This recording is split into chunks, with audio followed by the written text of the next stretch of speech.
I am the Tofu Golem. Please enjoy the video. In this video, I will explain how to play as infected in Left 4 Dead 2. First, navigate to the main menu and choose Versus mode. This is the primary way to join a game where you can control the infected. You can either find an open lobby or create your own. Once in a game, you'll automatically be assigned to the infected team and will spawn as a special infected when it's your turn. There are 6 distinct special infected, each with unique abilities.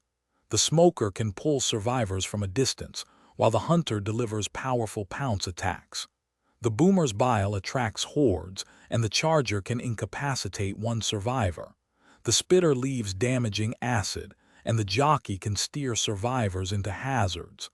Understanding these roles is crucial for effective gameplay.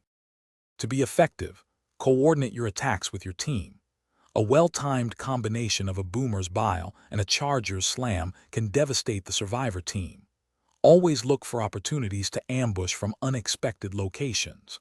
Focus on isolating individual survivors or those who stray from the group.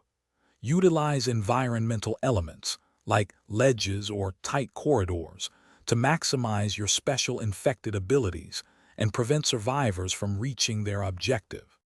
Teamwork is paramount for success as the infected. Communicate effectively with your teammates to plan coordinated assaults. Your primary goal is to disable survivors, allowing the common infected to swarm them. Protect your fellow special infected when they are vulnerable, especially after an attack. Adapt your strategy as the survivors move through the map, and always respond quickly to keep the pressure on. Thanks for watching. Consider subscribing if we helped you today.